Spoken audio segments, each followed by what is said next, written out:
ಹೆಂಡತಿ ಜಗಳ ಐತಿ ಸರ್. ನಾ ಎಲ್ಲಿ ಬರ್ತೀನಿ ಅಲ್ಲಿ ನಾ ಜೀವ ಮಾಡೋಕೆ ನಾ ರೆಡಿ ಇದೀನಿ ಸರ್. ಬಟ್ ಅವರು ಜಮಾತ್ನಾಗ ಬಾ ಅಂದ್ರೆ ಬರೋಕೆ ತಯಾರಿಲ್ಲ. ಅವರು ಬೇರೆ ಕಡೆಯಿಂದ ನನ್ ಕಾಲ್ ಬರತ್ತವ್ರಿ, ಇವ್ರು ಬಾ ಇಲ್ಲಿ ಬಾ ಅಲ್ಲಿ ಬಾ ಅಂತ ಕಾಲ್ ಮಾಡತ್ತಾರ.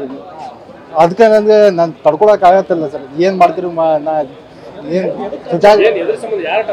ಟಾರ್ಚರ್ ಅಂದ್ರೆ ಸರ್, ಈಗ ಅವರು ನನ್ ಸೆನ್ಸಿಟಿವ್ ಐತಿ ಸರ್ ಮೈಂಡ್ ನಂದು. ನಾ ಏನ್ ತಡ್ಕೊಳಕ್ ಆಗತ್ತಿಲ್ಲ ಈ ತರ ಇದು ರೌಡಿ ಶೀಟ್ ಬೇರೆ ಬೇರೆ ಹಚ್ಚಿ ಆಗ್ತಾರ ಸರ್. ಅವ್ರು ಕೇಳ್ಬೇಕು, ನಾ ಏನ್ ಹೇಳಕ್ಕಿಲ್ಲ ಯಾರ್ದು. ಈಗ ಮದ್ವಿ ಆಗಿ ಒಂದ್ 4-5 ವರ್ಷ ಆತ್ರಿ. ಈಗ 3 ವರ್ಷದಿಂದ ಒಂದು ಜೀವ ಕರೆಕ್ಟ್ ಇತ್ರಿ. 3 ವರ್ಷ ಮೂರನೇ ವರ್ಷ ಆದ್ಮೇಲೆ ನಾ ಸ್ವಲ್ಪ ಏನಿಲ್ಲ ನನ್ ವೈಫ್ ಸ್ವಲ್ಪ ಇದು ಅನ್ಬನಾತ. ಆಮೇಲೆ ಅವರು ಹೋಗಿ ಕುಂತ ಇದ್ ಮಾಡಿದ್ರು ಜಮಾತ್ನಾಗ. ನಾ ಕರಾಕ್ತೀನಿ ಕರಾಕ್ ಬರೋಲ್ಲ ಅವ್ರು. ನಾ ಶೋರೂಮ್ದಾಗ ಕೆಲಸ ಮಾಡಿದ್ವಿ. ಈಗ ನಿಮ್ಗೆ ಟಾರ್ಚರ್ ಕೊಡೋರು ಯಾರು, ಏನಂತ ಟಾರ್ಚರ್ ಕೊಡ್ತಾರೆ? ಅವರು ರೌಡಿ ಶೀಟರ್ ಅವರು ಹೆಚ್ಚಾಗ್ತಾರ ಸರ್.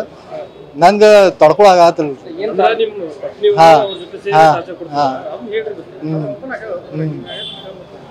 ಈಗ ನೀವು ಏನ್ ಹೇಳ್ತಾರೋ ಕರೆಕ್ಟ್ ಹೇಳೋದು. ನೀವು ಅರ್ಧ ಬರ್ದಂಗೆ ಹೇಳಿದ್ರೆ ಅರ್ಥ ಆಗಲ್ಲ. ನೀವು ಹೇಳೋದು ನಮ್ಗೆ ಅರ್ಥ ಆಗಲ್ಲ. ಅವ್ರ ಏನ್ ಹೇಳತ್ತಾರ, ಬಂದು ಇಲ್ಲಿ ಸೆಟಲ್ಮೆಂಟ್ ಮಾಡ್ಕೊ, 20 ಲಕ್ಷ ರೂಪಾಯಿ ಕೊಡ್ಬೇಕ, ಎಲ್ಲ ಬಂಗಾರ ಕೊಡ್ಬೇಕ, ಆಸ್ತಿಗೆಲ್ಲ ಬರ್ದು ಕೊಡ್ಬೇಕಂತ ಅವ್ರ ನಮ್ಮ ಹೆಂಡತಿ ಕಡೆ ಅವ್ರು ಹೇಳತ್ತಾರ.